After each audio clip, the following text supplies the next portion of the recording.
Hi అండి. Big big boss లో అయితే కన్నడ వాళ్ళు తెలుగు వాళ్ళు 2 గ్రూప్స్ ఉన్నాయి.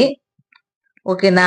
దాంట్లో వేరే సోనియా మాత్రం ఫస్ట్ డే నుంచినే స్టార్ట్ చేసేసింది గలాట్ ఎట్లా పెట్టుకుంటే ఎట్లా హైలైట్ అవుతామనేసి. నిఖిల్ వచ్చేసి సేఫ్ గేమ్ ఆడుతున్నాడు. ఎస్టర్డే నైట్ చూసుకోవచ్చు. మళ్ళీ ఈ నిఖిల్ మళ్ళా యశస్విని వాళ్ళు బయట వర్క్ చేస్తారు కాబట్టి వాళ్ళంతా గ్రూప్ గేమ్ ఆడుతున్నారు. నిఖిల్, యశస్విని, తర్వాత ప్రేరణ. దాంట్లో కూడా ఇంకా మా టీవీ గ్యాంగ్, తెలుగు వాళ్ళు గ్యాంగ్, కన్నడ వాళ్ళు గ్యాంగ్ అన్నట్లు అలా అయిపోయింది. లాస్ట్ బిగ్ బాస్ కొంచెం ఇంట్రెస్టింగ్ గా ఉండేమో.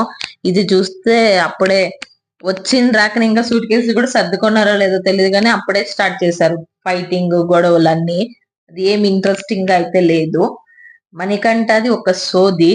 Is not genuine. జెన్యున్ అంటే జెన్యున్ గా మాట్లాడటం లేదు, ఏం లేదు. సేఫ్ గా ఆడాలి, సర్వైవ్ అవ్వాలి, గెలవాలి, డబ్బులు కావాలి అని అనే ఉన్నాడు కానీ